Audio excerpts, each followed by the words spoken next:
Welcome to today's episode of HM Car Reviews. Today we're going back and having a look at something that we've already done before, the Ford Fiesta ST-Line. This time it's presented here in race red with 125 horsepower. This is going to be a fun car to drive. Just like on the previous one that I did, this Fiesta's coming with this 8-spoke grey alloy wheels. It's unique to the Fiesta ST-Line. Keeping at the front of the vehicle, we're going to have a quick look at these lights. There are LED lights that are running all the way down here and down there. I think, again, it looks absolutely superb. Ford have really done a great job with the facelift of the Fiesta. As this is the Fiesta ST-Line, got a lot of design cues and elements that are based on the ST, such as the slightly more aggressive front body styling. It's also functional as well. Air hits it, channels it around, gives it better handling whilst it's driving about. You also get the benefit, we've already had a look at the wheels, of this side skirt or lip. That bit again is used for channeling the air around and gives it a more aggressive stance and appeal. Continuing over onto the back, you've also got this spoiler on the back, keeps it planted, keeps it steady, especially at higher speeds.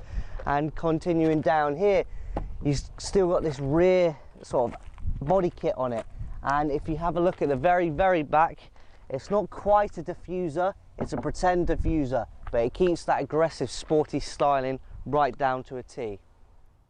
As I said, the vehicle does not have a diffuser. You can see the plastic pretend meshy bits that's in it, but if you look slightly to the right, you can see that exhaust pipe. Now we've made our way around the back, we might as well check out the boot and see how big it is. It's not huge, it's probably perfectly sized for the kind of vehicle it is. It's a small compact vehicle. You do have a little bit of extra space hidden under there, where just as like a lot of other vehicles, you keep your inflation kit and your tyre repair kit, which is just here. You can see where the spare wheel would have been, and that's where they keep the tyre repair kit and the inflation kit.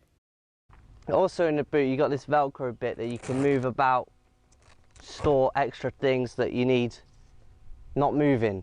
It is removable, you just pull it back in and pull it around just to get it in place. So we're going to open up the bonnet and have a look to see what's underneath. So if we unlatch that bit, that will start with the bonnet catch.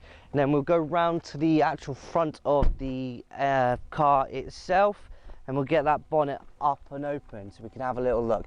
Open it up with this little yellow cap there, that releases it. There is, just like in a lot of cars, you've got this clip there to get that in place and get that steady.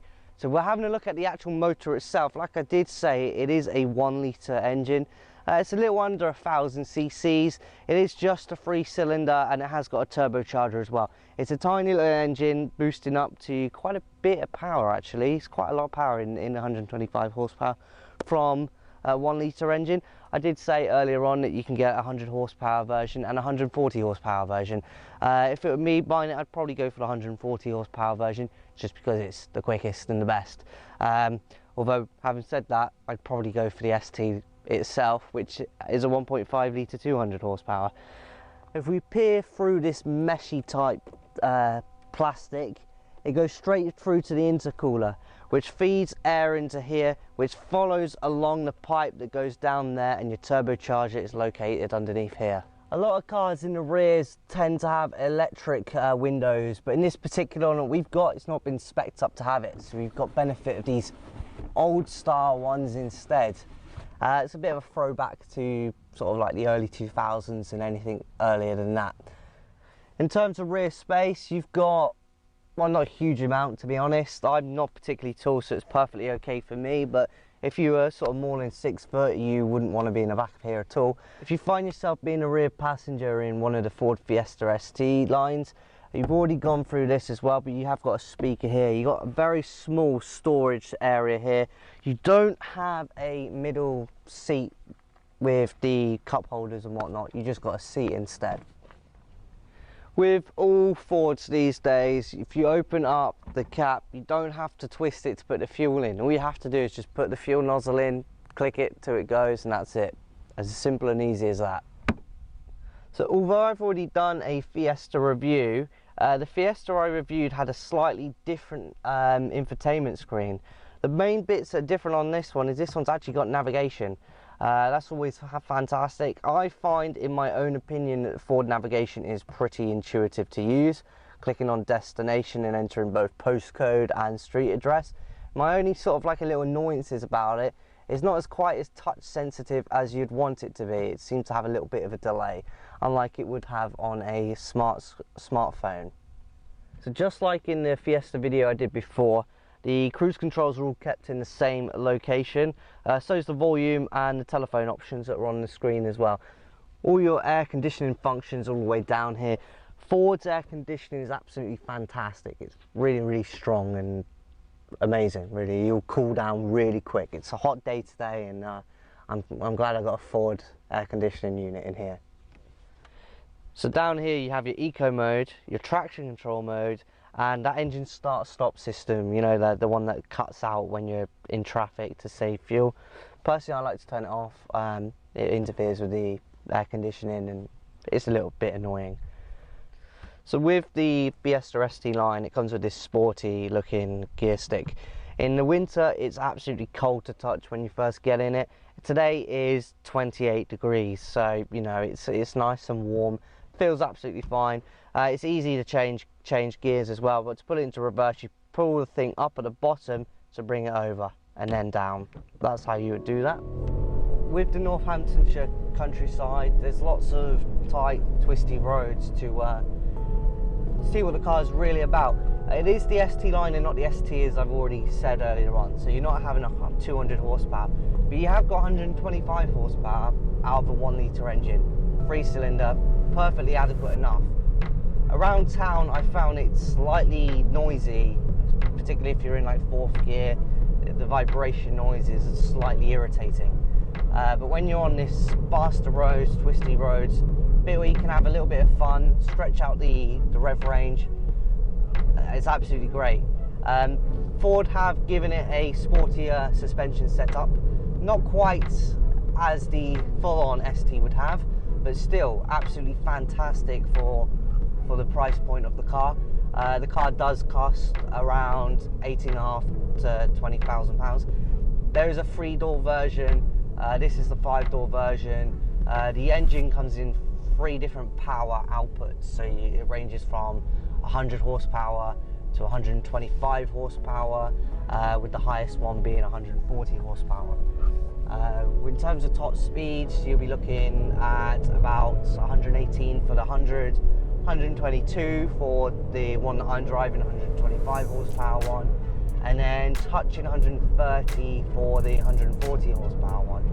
0 to 60s are perfectly adequately enough. This one's about 9.2 seconds.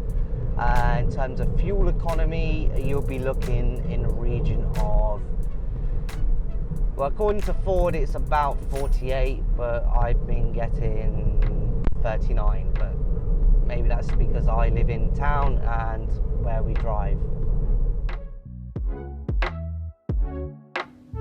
I have filmed the Fiesta ST-Line in the past. In fact, it was my first video I ever uploaded.